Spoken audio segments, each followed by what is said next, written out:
తెలంగాణ రాష్ట్రంలో ఓ పక్క విజయోత్సవాలు మరో పక్క అరెస్టులు ఇంకో పక్క నిరసన సభలు పెద్ద ఎత్తున జరుగుతున్నాయి.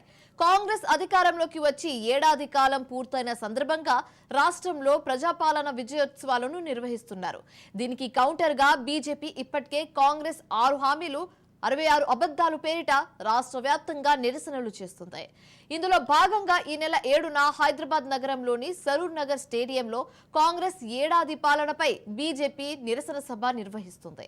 అయితే ఈ సభకు బీజేపీ చీఫ్ జేపీ నడ్డా హాజరు కానున్నారు. నడ్డా వస్తూ ఉండగా క్యాడర్కు సమాయుత్తం కావాలని పార్టీ అధిష్టానం